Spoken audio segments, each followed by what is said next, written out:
మూసీ పరివాహక ప్రాంతంలో చారిత్రక భవనాలను పర్యాటక ప్రాంతాలుగా తీర్చిదిద్దుతామన్నారు సీఎం రేవంత్ రెడ్డి. హైదరాబాద్ సంస్కృతిని ప్రతిబింబించే కట్టడాల పరిరక్షణకు ముందుకు రావాలని పారిశ్రామికవేత్తలకు పిలుపునిచ్చారు. రాష్ట్రంలో సంక్షేమంతో పాటు పర్యాటక రంగాన్ని ముందుకు తీసుకువెడతామన్నారు.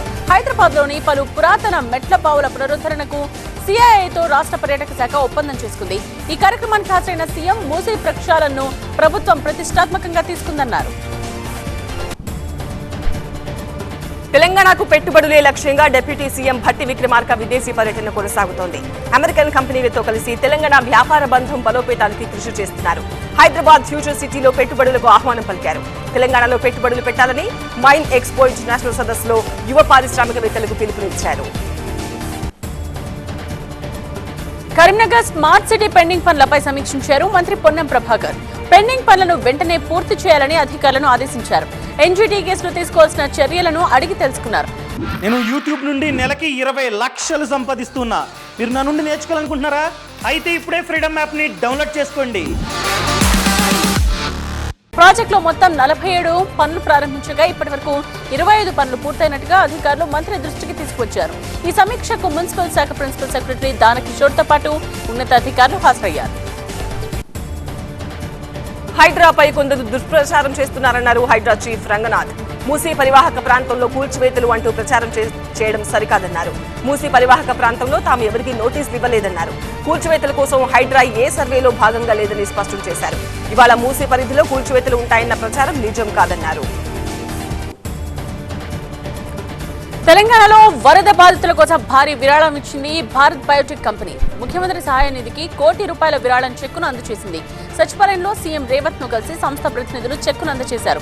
బాధితులకు అండగా నిలిచిన భారత్ బయోటెక్ ను సీఎం అభినందించారు. టూరిజానికి పరిశ్రమ హోదా కల్పిస్తామన్నారు ఏపీ సీఎం చంద్రబాబు. త్వరలోనే టూరిజం కొత్త పాలసీ ప్రకటిస్తామన్నారు. హోటల్స్ అర్ధరాత్రి 12 గంటల వరకు నడిచేలా చూస్తామన్నారు. ఉపాధిలో 20% టూరిజం నుంచే వచ్చేలా చూస్తామన్నారు. ప్రస్తుతం తాను ఒక భూతంతో పోరాడుతున్నానని, దాన్ని బయటికి పంపాల్సిన అవసరం ఉందన్నారు. కల్తీ నెయ్యిపై అబద్ధాలు చెబుతున్నారని ఆరోపించారు సీఎం. మాజీ ఎమ్మెల్యే నారాయణ స్వామి సంచలన వ్యాఖ్యలు చేశారు. 5 ఏళ్లు శ్రీవారికి పట్టు వస్త్రాలు ఇచ్చినప్పుడు, ప్రధాని మోదీతో కలిసి శ్రీవారిని దర్శించుకున్నప్పుడు జగన్ ను డిక్లరేషన్ ఎందుకు అడగలేదన్నారు. తన కుటుంబం బాప్టిజం తీసుకుందని గతంలోనే Pawan కళ్యాణే చెప్పారన్నారు.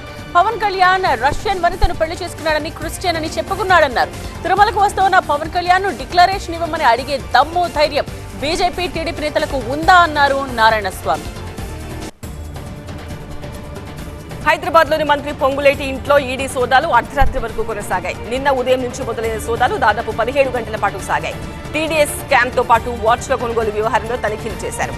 Jubilee hills, Banjara hills తో పాటు పొంగులేటికి చెందిన పలు ఆఫీసుల్లో సోదాలు చేశారు. పొంగులేటి కుమారుడు, బంధువుల ఇళ్లలో కూడా తనిఖీలు చేశారు. హైదరాబాద్ నెక్లెస్ రోడ్ పీపుల్స్ ప్లాజాలో సరస్ ఫెయిర్ ప్రారంభించారు మంత్రి సీతక్క. పలు రాష్ట్రాల గ్రామీణ ఉత్పత్తుల ప్రదర్శనను మంత్రి జ్యోతి ప్రజ్వలన చేసి ప్రారంభించారు. దేశవ్యాప్తంగా మహిళా సంఘాలు ఉత్పత్తి చేసిన వస్తు ప్రదర్శన ప్రారంభించడం ఆనందంగా ఉందన్నారు మంత్రి. తిరుమల లడ్డు వివాదం నేపథ్యంలో వైసీపీ పిలుపు మేరకు తమిళనాడు మధుర మీనాక్షి ఆలయంలో పూజలు చేశారు మాజీ మంత్రి రోజా. పూజల తర్వాత మాట్లాడిన ఆమె సీఎం చంద్రబాబుపై విమర్శల వర్షం కురిపించారు. చంద్రబాబు ఏ పూజలు చేసినా షూ వేసుకుంటారన్నారు. ఆయనకు దేవుడంటే భయం, భక్తి లేవన్నారు. పవన్ భార్య క్రిస్టియన్, పిల్లలు బాప్టిజం తీసుకున్నట్టు గుర్తు చేశారు. వీళ్లంతా సనాతన ధర్మం గురించి మాట్లాడడం షాకింగ్ గా ఉందన్నారు రోజా. లడ్డూ వివాదంపై సీబీఐ విచారణకు డిమాండ్ చేశారు రోజా. కాకినాడ జిల్లా వైసీపీ అధ్యక్షుడిగా కురసాల కన్నబాబు నియామకం అయ్యారు. కోనసీమ జిల్లా అధ్యక్షుడిగా విశ్వరూప్, జగ్గైపేట అసెంబ్లీ సమన్వయకర్తగా నాగేశ్వరరావును నియమించారు. ఇక విజయవాడ వెస్ట్ సమన్వయకర్తగా వెల్లంపల్లి, విజయవాడ సెంట్రల్ సమన్వయకర్తగా మల్లాది విష్ణు, వైసీపీ ఏపీ అధికార ప్రతినిధిగా మార్గాని భరత్ నియామకమయ్యారు. కొండా లక్ష్మణ్ స్ఫూర్తితో రాజ్యాధికారం సాధిద్దామన్నారు బీసీ నేత కృష్ణయ్య. హైదరాబాద్ లో జరిగిన లక్ష్మణ్ బాపూజీ 109వ జయంతి వేడుకల్లో మాట్లాడారు. అంతకుముందు ట్యాంక్ బండ్ పై లక్ష్మణ్ విగ్రహానికి పూలమాలలు వేసి నివాళులర్పించారు. మహనీయుల త్యాగాలతో ఏర్పడ్డ తెలంగాణలో బడుగు బలహీన వర్గాలు మరింత అణిచివేతకు గురవుతున్నాయన్నారు. లక్ష్మణ్ బాపూజీ జీవిత చరిత్రను ప్రాథమిక పాఠ్యాంశంగా చేర్చాలని ప్రభుత్వాన్ని కోరారు. మల్కాజ్గిరి ఎంపీ ఈటెల రాజేందర్ బాధితులకు అండగా నిలిచారు. హైదరాబాద్ దిల్సుఖ్ నగర్ ప్రాంతంలోని మూసీ పరివాహక బాధితుల వెంటే ఉన్నారు. రాత్రి 10 గంటల వరకు చైతన్యపురిలో బాధితులను కలిసి వారి కష్ట సుఖాలు తెలుసుకున్నారు. పెద్దలను వదిలేసి పేదల ఇళ్లను కూల్చడం సరికాదన్నారు. బాధితులకు అన్ని విధాలా అండగా ఉంటానని భరోసానిచ్చారు. యూట్యూబర్ హర్షసాయి కేసులో బాధితురాలు సైబరాబాద్ పోలీస్ కమిషనర్ను కలిశారు. హర్షసాయి దేశం విడిచిపోకుండా చూడాలని ఫిర్యాదు చేశారు. డిజిటల్ సోషల్ మీడియాలో తప్పుడు ప్రచారాలపై చర్యలు తీసుకోవాలని సిపిని వేడుకున్నారు.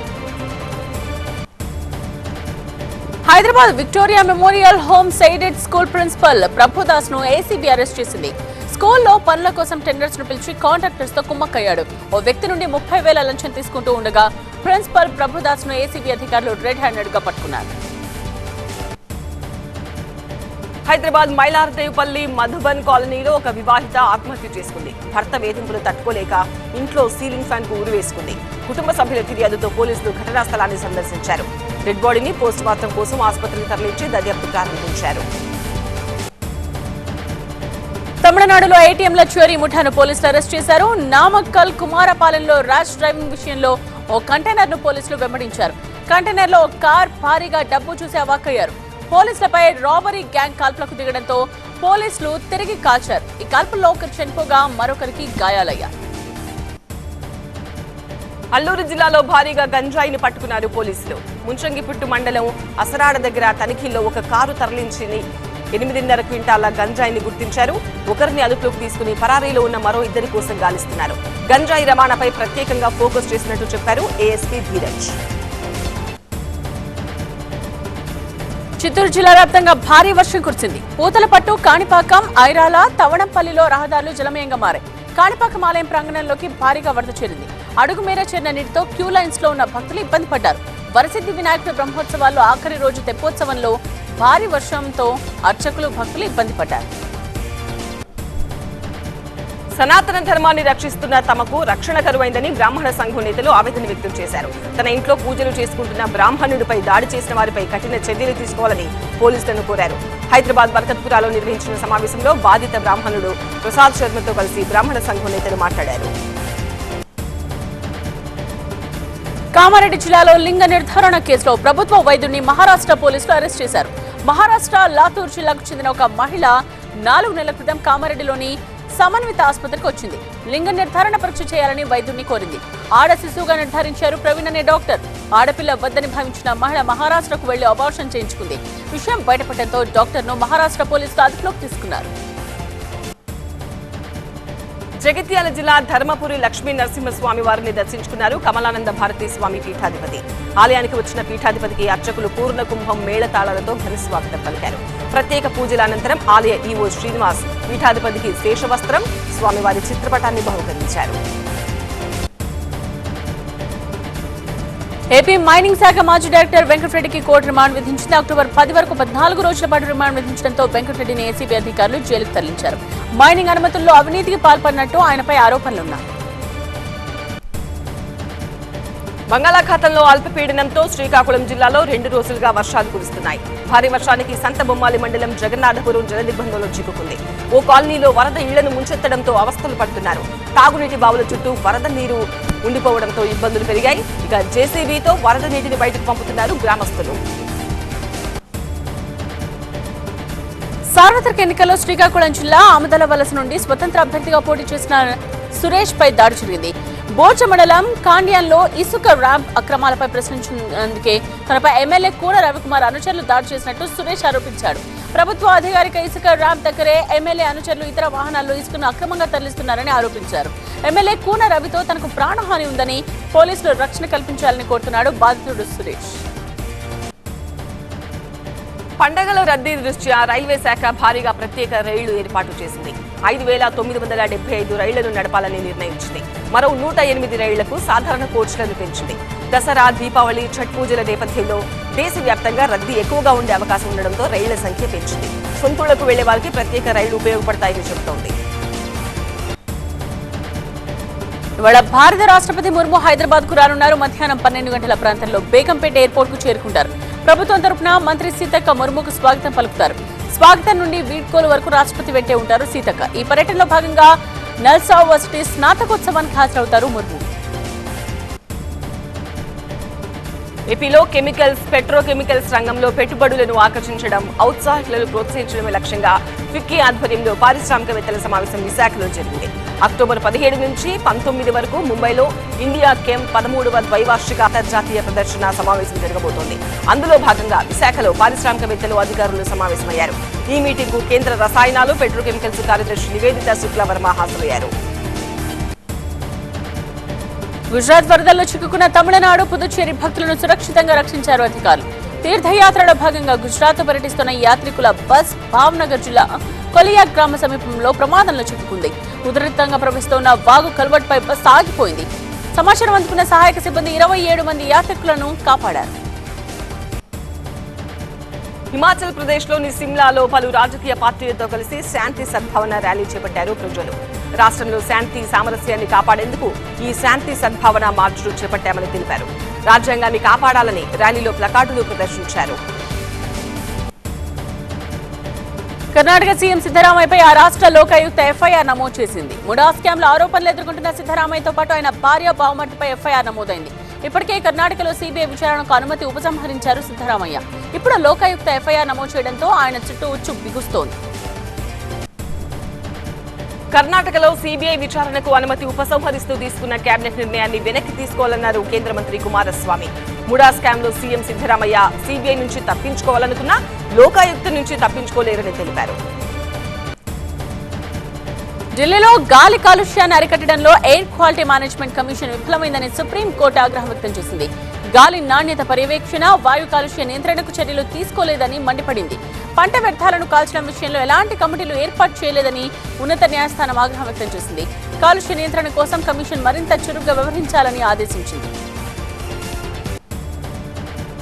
రాహుల్ గాంధీపై ప్రశంసలు కురిపించారు బాలీవుడ్ నటుడు సైఫ్ అలీ ఖాన్. ఆయన నిజాయితీ గల రాజకీయ నేత అని, ధైర్యం ఉన్న నాయకుడు అని పొగిడారు. ప్రజల్లో తన ఇమేజ్ పెంచుకునేందుకు తనను తాను సంస్కరించుకున్నారని తెలిపారు సైఫ్ అలీ ఖాన్. గతంలో రాహుల్ గాంధీని కొందరు అగౌరవపరిచినా ఆ స్థితి నుంచి తనను తాను మార్చుకున్న విధానం ఆకట్టుకుందన్నారు. భారీ వరదలతో బీహార్లో వంతెన కుప్పకూలింది. భాగల్పూర్ జిల్లాలోని పీర్పాయింటి బఖర్పూర్ మధ్య ఉన్న బ్రిడ్జ్ వరదలకు దెబ్బతిని కూలిపోయింది. ఈ ప్రాంతంలో ఉండే ప్రజలు రోజువారీ పనుల నిమిత్తం ఈ బ్రిడ్జ్ పై నుండి రాకపోకలు సాగిస్తూ ఉంటారు. ఇప్పుడు వంతెన కూలడంతో ఈ మార్గంలో రాకపోకలకు అంతరాయం ఏర్పడింది. ఆంధ్ర యూనివర్సిటీలో జియాలజీ విభాగం ఆధ్వర్యంలో జాతీయ సదస్సు నిర్వహించారు. మైనింగ్, ప్రాసెసింగ్, బీచ్ శాండ్ పరిశ్రమల్లో ట్రెండ్, మైనింగ్ చట్టాలు అనే అంశాలపై చర్చించారు. ఖనిజాలు, సముద్రపు ఇసుకలో ఉన్న ఖనిజ లవణాలు, ఉపయోగాలు, పాలసీలు, చట్టాలపై వక్తలు మాట్లాడారు. భారత హోంశాఖ రిటైర్డ్ సివిల్ సర్వెంట్ పద్మనాభయ్య ముఖ్య అతిథిగా హాజరై ప్రసంగించారు. హర్యానాలోని ఎన్నికల ప్రచారం ఊపందుకుంది. కాంగ్రెస్ ప్రభుత్వంపై కేంద్ర హోంమంత్రి అమిత్ షా విరుచుకుపడ్డారు. హర్యానాలో అంతా డీలర్స్, దళారీ వ్యవస్థ అల్లుడి రాజ్యం నడిచిందని ఆరోపణలు గుప్పించారు. అభివృద్ధి సాధించాలంటే ఈసారి బీజేపీకే ఓటు వేయాలని ఓటర్లకు సూచించారు అమిత్ షా. భారత్ బంగ్లాదేశ్ రెండో టెస్టుకు వరుణుడు ఆటంకంగా మారాడు. మ్యాచ్ గెలిచి సిరీస్ క్లీన్ స్వీప్ చేద్దామనుకున్న టీమిండియా ఆశలపై నీళ్లు చల్లేలా కనిపిస్తున్నాడు. వర్షంతో గంటన్నర ఆలస్యంగా మొదలైన మ్యాచ్ లో తొలుత బ్యాటింగ్ దిగిన బంగ్లాదేశ్ 3 వికెట్లు చేజార్చుకుని 107 పరుగులు చేసింది. యువ పేసర్ ఆకాశ్ దీప్ ధాటికి బంగ్లా బ్యాటర్లు తేలిపోయారు. వరుస విరామాల్లో వర్షం ఎడతెరిపి లేకుండా కురవడంతో మైదానం చిత్తడిగా మారింది. వెలుతురు లేకపోవడం, వర్షం కారణంగా తొలి రోజు 35 ఓవర్ల ఆట మాత్రమే సాధ్యపడింది.